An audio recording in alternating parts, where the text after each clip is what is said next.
Hello everybody, welcome back, Matthew, Watty's channel. We are returning to the real chat, talking about Army service.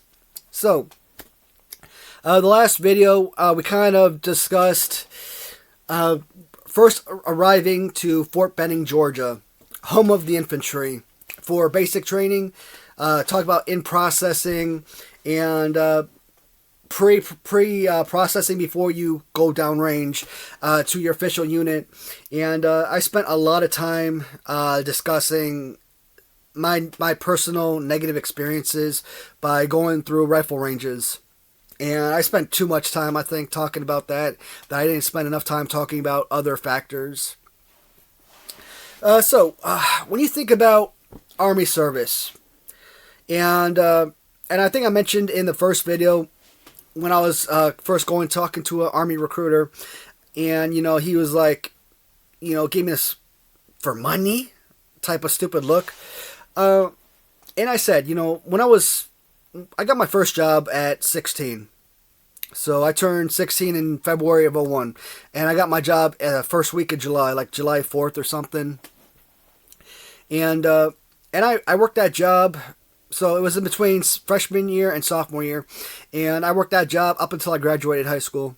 So I spent 3 years at Sara Lee. I started off like $6 an hour. And after about a year and a half, 2 years, whatever it was, well, I'll say about a year and a half, I made it up to $7.50. And that was it. I was never going to go past $7.50. And so when I kind of looked at, the pay scale of a U.S. soldier at that time, I'm like, you're going to make over $1,000 a month through the Army. And being that I was only making $7.50 an hour at Sara Lee, and my work schedule consisted of maybe anywhere between 4 hours to maybe 12 hours a week. Yeah. Maybe I'd work a Friday, or I get off school at 2:46, take the bus, and start working from 3:30 to 7:30.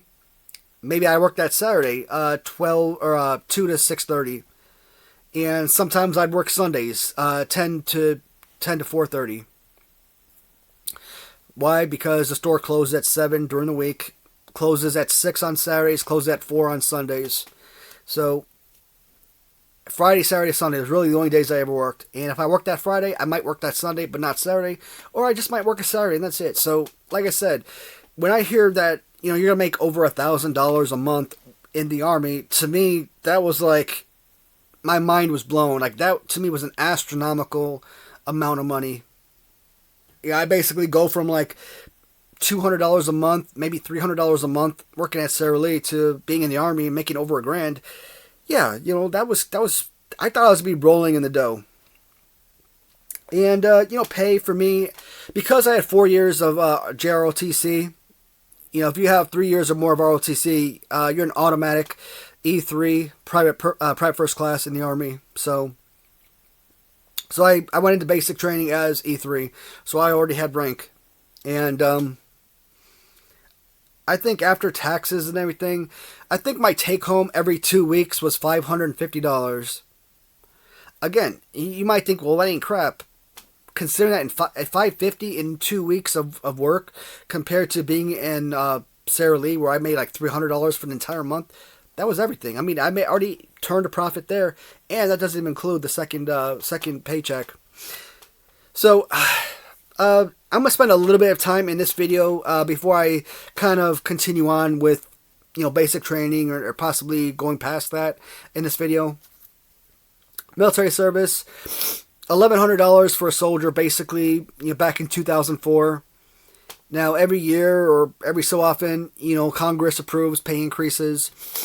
It might be like 0.3% or 0.9%, 1.3%, etc. So I'm sure your average soldier, your E1 today, first joining the Army, would probably make more money than I did as an E4 with 6 years of service. So,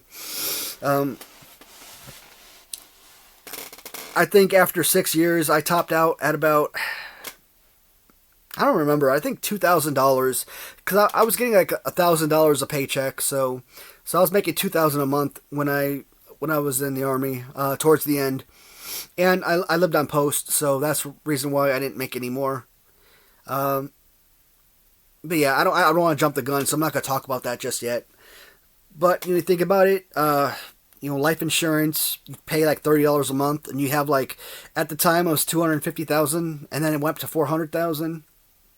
Free medical, if you're married, free medical for your wife and kids. Just go put them on Deers, which is the program that gets you your family members their military ID card, and sets them up for benefits so that they can go to the doctor, or they can use a commissary, PX, etc. It also allows you to get a pay increase. Normally that goes through your unit S1 or something, who's in charge of records and stuff, getting you paid with BAH and BAS, basic allowance for housing, basic allowance for subsistence. So your rent and your groceries are covered. But so even though I've in 2 videos I've talked about a lot of negatives about the Army, to me the Army will always be kind of like what Mantech was when I worked for them in Afghanistan. The first half of me working for the Army, I absolutely loved it. The first half of me working for Mantech, I absolutely loved it. The last half of my employment with those companies, I absolutely despised it. And you think about how much I got my ass kicked by freaking drill sergeants and stuff, and kind of think about it. If you think about all of my memory loss or memory problems that I'm having over the last several years, my nose being busted and having trouble breathing, vision loss, hearing loss, I mean, the physical toll it takes on the body, that is all to blame due to military service. It is basically service related. Did it get any better post-military? Once I went into overseas contracting? Not really. I mean, it may have even heightened some of the damage. So, again, I've talked about it already. I don't want to go too far ahead because I want to be able to kind of keep in line with the timeline. So, the last thing I talked about in the last video was rifle ranges. I just keep thinking about those damn stress guards that they had at Fort Jackson. I mean, I wouldn't want to look like a little punk, so I don't think I ever would have pulled one of those out. But just the simple fact that you would have that ability, I think that would have been something. I couldn't even imagine any of the soldiers going in today, being treated the same way. And you see some of the regulations and policies that the military has been instituting over the last, several years. So I got out in 2010, so last decade plus. It's like, damn, it's like you're happy for the incoming people because you want them to be taken care of, but you're also making a group of soldiers that are extremely weak, and that's not good. Any current or former soldiers that are watching this that disagrees or wants to tell me to go F myself, just my experience. My personal feelings, not to knock on or humiliate anyone. What else, man? I want to keep it on with basic training, but I mean, this is the 3rd video that we're basically doing on basic training time frame, so I kind of want to move it along. What else can I say? Well, it was Georgia. Our field training exercise, that was a lot of fun. And, you're out in the woods for about a week or so. And one thing that really sucked, man, I ended up getting down in the prone on the top of a damn fire ant hill. Those little sons of bitches hurt. They friggin' cover like my entire hand and my wrist. And I wiped those little assholes off me, and my entire hand had all these damn bumps on it. I'm like, shit. Just my luck. And, once you're down for, what was it called? But you're there for about, every morning you're there for about an hour or so, and until you're like relieved. And that shit sucked. I had to stay in that same spot for a long period of time. You know, you're out in the woods, you haven't bathed, you're freaking sweaty, you're dirty, you're nasty,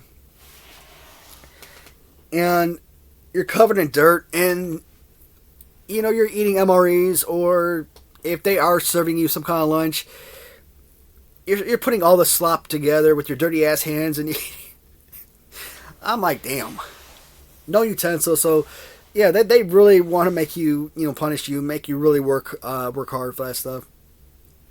And I don't know. I don't remember a whole lot about the FTX, to be honest. Digging your own foxhole and, you know, setting up your tent and stuff. I mean, that sucked. Me and my little battle buddy, we kind of built like this little V-shaped trench, whatever, that we kind of slept in.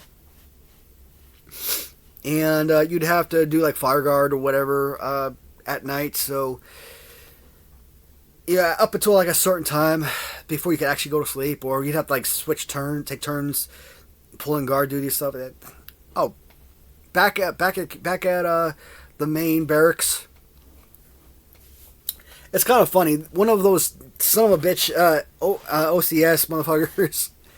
Last day of basic training, and not even the last day of basic training. The last day of basic training, he just kind of made the people he didn't like pull guard duty all night long.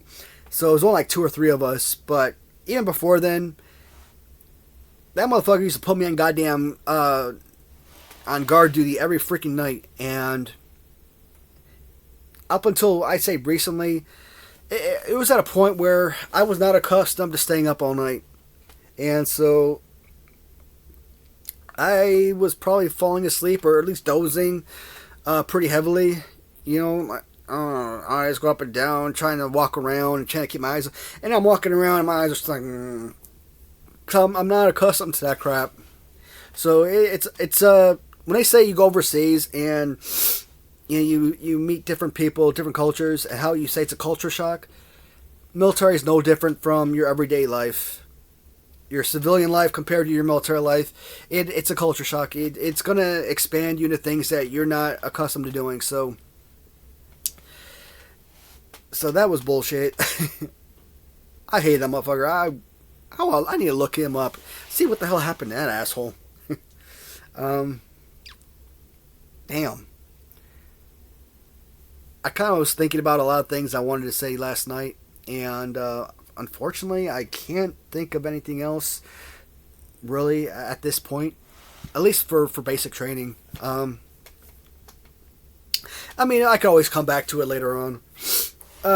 So, we graduated basic training. One of my drill sergeants, because, you know, we kind of switched up drill sergeants here and there, so we didn't have the same people the entire time. And this motherfucker was riding my ass the entire goddamn time, talking about how he was gonna ban me from graduation and shit, and recycle my ass and everything. I can't remember what the fuck I did, but he was a fucking douchebag too. Drill Sergeant Clark. Oh man, sorry, nose is stuffy. I think one of the saving graces I had that day. You know, I got my uniform on for graduation and whatnot. We were supposed to graduate in our Class A's, but we ended up graduating in our BDUs. I'm like, so we had to get those pressed and everything.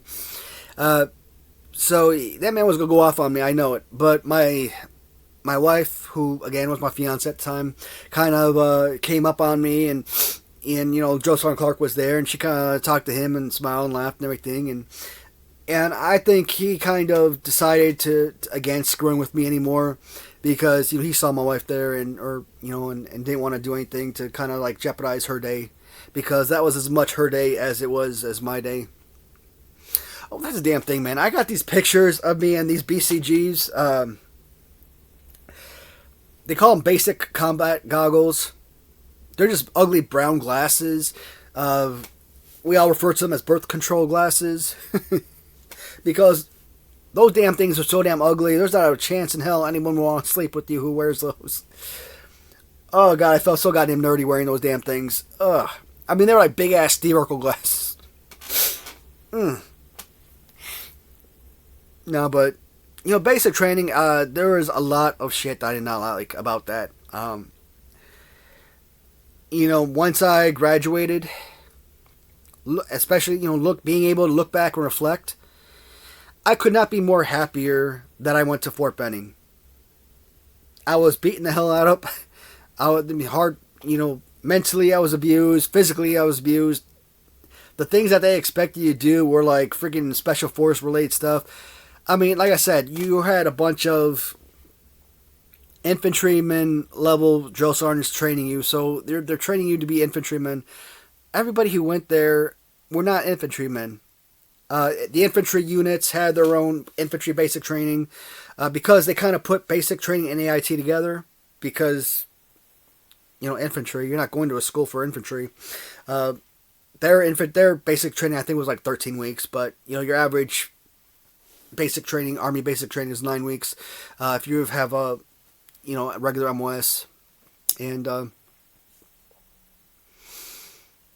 I could not do so much of that crap, but being able to look back and being, damn, I not only struggled to do this crap, but succeeded in completing every task. And knowing that I went to one of the hardest basic trainings on the planet and survived and graduated, I mean, that is something to take a lot of pride in. AIT afterwards, advanced individual training. Again, that's where you go to do your school. And for pretty much any of the 92 series, 92 alphas, which are basically warehousemen, if you want to look at it that way. 92 Yankees, which are like unit supply specialists. So they're 92 alphas, but on a smaller scale. Think of 92 Yankees as unit supply specialists. They cover the company level, or they do supply for company level. 92 alphas, they cover the supply for the entire brigade, and sometimes the entire division. That's why I kind of laugh anytime like a 92 Yankee comes up to a 92 Alpha and says, oh, a 92 Alpha or a 92 Yankee could do anything a 92 Alpha can, but a 92 Alpha can't do what a 92 Yankee can. I'll slap them in the goddamn face. Are you retarded? A 92 Yankee takes care of 200 soldiers, a company. And that's only if it's a big company. A 92 Alpha takes care of an entire division. 20,000 soldiers, okay? Tell me that 200 is going to be, you're going to be able to do the same work that a warehouseman can. Not even freaking close. And kind of break away into the future right here. The first time I got hired by Lockheed Martin to work in Afghanistan was as a unit supply specialist. And no, I wasn't a 92 Yankee in the Army. No, I've never worked as a 92 Yankee, but I was still a supply specialist. And that means I should have been able to do the job no problem. Because there was new documents you had to do, a new system to learn. Yeah, that was going to be a learning adjustment. But I feel like I picked it up pretty quickly, and I felt like I did my job really well. But there was my boss there in Afghanistan. That son of a bitch tried to get me fired on day one. Now, what kind of scumbag does that?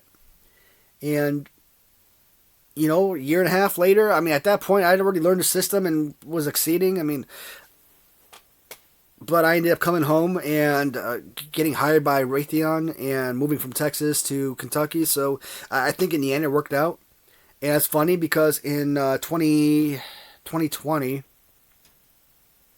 was it the end of 2019? I'm trying to think. No, it was in January 2020. I got hired again by Lockheed Martin. This time I was working as a warehouseman in Camp Arif John in Kuwait. And later on, that same guy, my same boss from Afghanistan, came in and was the damn theater lead for us in Kuwait. And that man struggled like crazy to do the job, to run a warehouse. And I kind of think back on that, I laughed my ass off. This guy tried to get me fired so often because I wasn't a 19 Yankee, and he thinks he's going to be able to do a 92 Alpha job and fail miserably at it. That was awesome. That is karma at its finest. But back to AIT. We went to where was it? I think it's Petersburg, Virginia. So Fort Lee, Virginia, is where many people do their training. So No flashy, hardcore, AIT like I did for basic training. I basically went somewhere where everyone went. And we were a golf company, and I don't remember. I just remember golf company. I don't remember anything else about that unit name or anything like that. But a lot of people that I went to AIT with that were in the same company, that were in the same platoon, when we graduated AIT, a whole ton of us got reassigned to Fort Hood so we got reassigned to Fort Hood, Texas as our permanent duty station. And not only that, but we all ended up in the same company. So, I mean, not everybody, of course, but, like probably 15 people or something. I mean, there's a lot of people that I graduated AIT with that was part of my first duty station. So that was pretty awesome. I met my best friend, or one of my best friends, Marcus Doggett, in Virginia, at AIT. And it was pretty awesome that, obviously we were in the same company, same platoon in AIT. And then when we got assigned to Fort Hood, we were roommates in Fort Hood. And we had this really nice apartment. I mean, they're barracks, but the air wasn't the Air Force, but I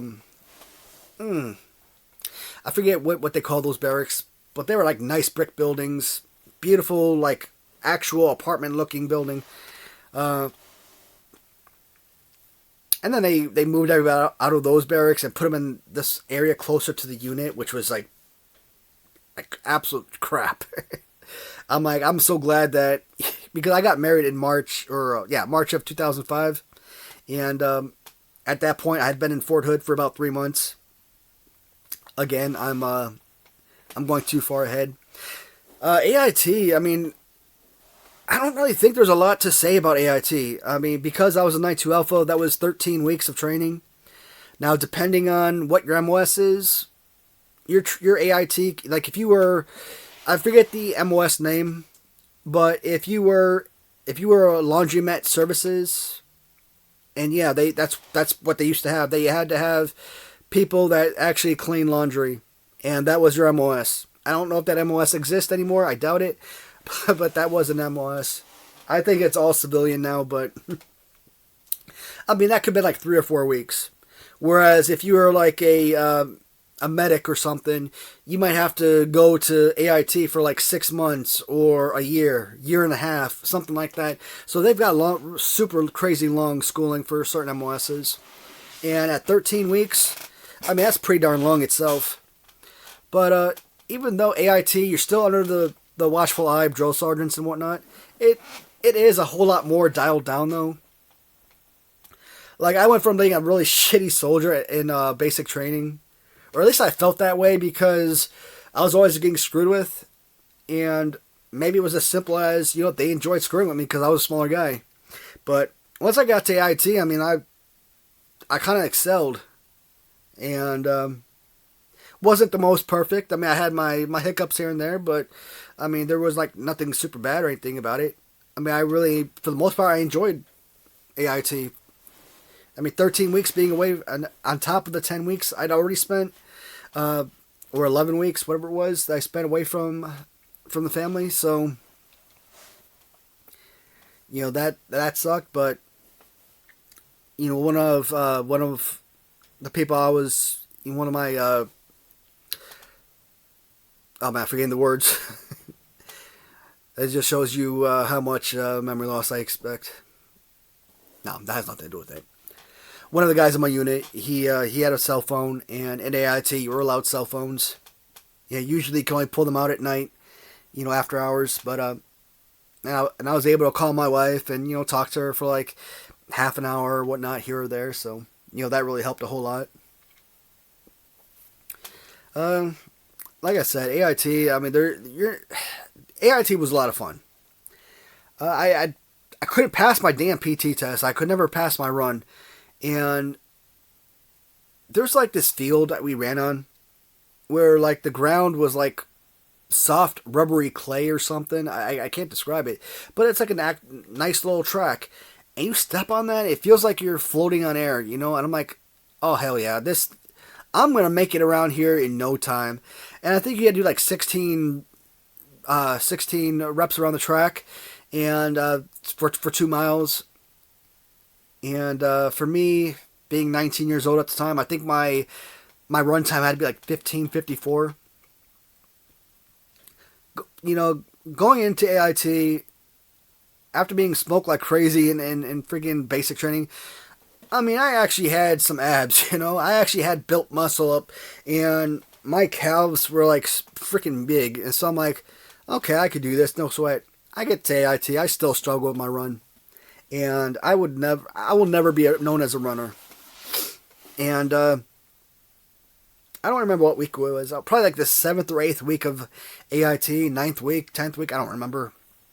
But one of the last PT tests they gave, I passed that one. And with being able to pass my PT test, I finally gained the ability to go off post. So, you work basically Monday through Friday, and then on Saturdays you kind of do the Saturday training. And like around, I don't know, like 2 in the afternoon or something, you're basically released for the rest of the weekend. And so you're off the rest of Saturday. You're off pretty much all day Sunday. But you got to be back at like 5 p.m. Check back in at 5 p.m. And you got to be ready to go for dinner time that Sunday. The downside of that is you hear a lot about it in basic training, AIT, when you're on deployment. You got to go somewhere with your battle buddy. Battle buddy, battle buddy, battle buddy. It's like, son of a bitch, we're all adults. We don't need freaking chaperones. And what bothered me about that is, like AIT, like I said, you're released at like in the afternoon. And you're not reporting back until the next evening. So let's say we go to lunch that Saturday. I may not eat again until the following day on Sunday night for evening. So I'd probably go 25. Well, no, let's see, 24. I'd say about 27 hours at least between meals. I couldn't go anywhere, and I didn't have a phone, so I couldn't call food in. And people that didn't go off pay. A lot of people would like go rent hotels for the day or whatever, and I never did. I was always in the barracks. No one would ever want to go. The lazy assholes. I hate that. Once we get to, no, I'll talk about it now. Why not? It's like on deployment. On deployment, you always had to go with a battle buddy. You had to be you couldn't walk anywhere alone. It was so frustrating. You got to use the bathroom. Hey man, come hold my junk while I do this. I'm only partially joking. So, like when we're on deployments and you knock on the door, hey man, you want to go eat? No man, I don't want to go. Hey, can you bring me back a plate? Motherfucker. And that used to always kill me. Can you bring me... No, motherfucker, I can't bring you back a goddamn plate. I'm trying to go eat, and I can't go because none of you assholes want to go with me. And so sometimes I say, fuck it, I'm done with this shit. I'd go to lunch, dinner, whatever, and grab me my to-go plate, come back. My first sergeant would always be walking by when I'm walking past, and would always stop me and give me the third degree about being alone. Look, asshole, I don't know what you want me to do about it. I refuse to starve myself because these assholes don't want to fucking come with me. So, unless you want me to pass out from freaking malnourishment or some shit, let me be. That's how fucking ignorant and stupid some of your superior NCOs and officers are. Ridiculous. I'd never give up that crap. At least when you deployed as a contractor, you know what? You're a civilian. You don't have to follow that bullshit rules. You want to walk around by yourself. All the power to you. Hell, nowadays, I mean, it's not even like war overseas anymore. Not really. I mean, you're still in a combat zone, so you still have danger. So you still need your danger pay and everything as a contractor, but you're not going to have the same issues. So, again, I skipped ahead, so I'm going to go back to AIT now. So AIT, there are two major aspects that you got to accomplish. And I didn't talk about this. I'll also mention basic training in regards to this topic. You have a FTX. Your field training exercise. You're basically out in the woods for a week, doing your exercise and whatnot. Your field training. And then there's like a ruck march afterwards. Now, basic training, ruck march, was hell. These motherfuckers aren't just walking, marching. These motherfuckers are goddamn speed walking, okay? They're practically running. We've got a big ass 40 to 60 pound bag on our damn shoulder. We've got our damn rifle at the prone, and we're goddamn speed walking in the middle of the damn night. It's pitch black. Been doing damn night fire, and these assholes want a goddamn speed march 9 goddamn miles. I actually think it was more than that. I think it was more like 10 miles. So probably a good 2 hours or 2 miles in or so. Maybe more than that. I don't know. I see this soldier in front of me, probably 15 or 20 feet ahead of me. So that's what, 10 soldiers in front or something. But I see him trip and fall. And he gets back up. We're still marching. I swear to God, in that same damn spot, I tripped and fell too. And I ended up slicing my hand on the freaking concrete, the damn cement. And no, it was this hand.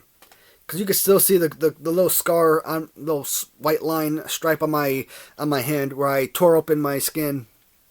I'm not talk about a little cut. That damn gash was was cut through half my hand. I mean, to get a scar, yeah, that cut was deep. So I had to damn sling my damn rifle. Had to hold my hand up to press the time, and I think that helped some. Because damn, I don't know if I would have made it otherwise. I was falling back so much, I was just dying. On that ruck march, they give you you have these 2 1-quart canteens, and they have this really big 3-quart canteen. I polished off all of that water from all of those canteens, and I've never done that before with anything, with any of the quarts, any of the canteens, and I think we still had a long way to go when I polished off the last drop. But when we got back to the damn PT field, and at that point, basic training still. When we got back to the PT field, that was the last thing we had to accomplish. Because we already passed our PT test and everything. And now we just officially passed our FTX. So, kind of sticking with, again, I'm going to tell you when I move back to, or transition back to AIT. So, basic training, when you finish your FTX and you're walking on the PT field, and you're all super excited, you just reached the end. You're freaking wobbling back and forth like a goddamn penguin.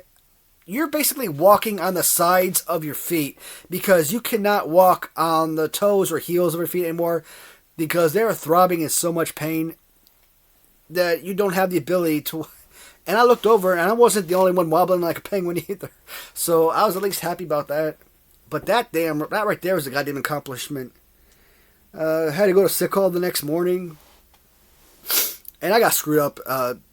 That FTX. I mean, like I said before, I got into the prone on top of a hill of red fire ants. My entire hand had to be disinfected and whatever. The cut, my hand, the gash, whatever you want to call it.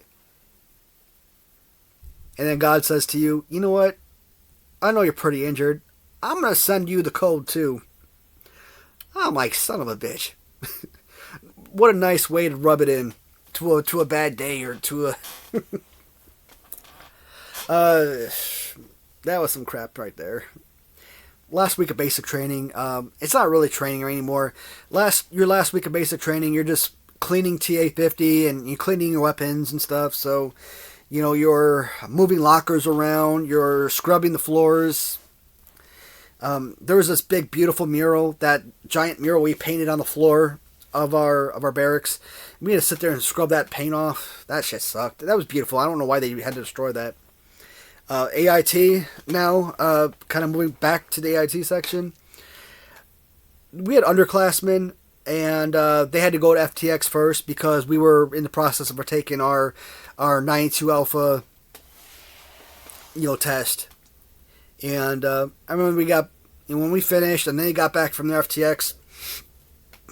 they're a class below us, but they're all bragging that how they're all FTX qualified and everything. It's like, motherfucker, it's a goddamn field exercise. You will survive. We're 9-2 Alpha certified. That's what you want. You want that you want that diploma. You want that certification. Okay. That's the whole point of AIT, is get certified in your MOS. But like I said, FTX at Fort Lee compared to FTX at Fort Benning doesn't even compare.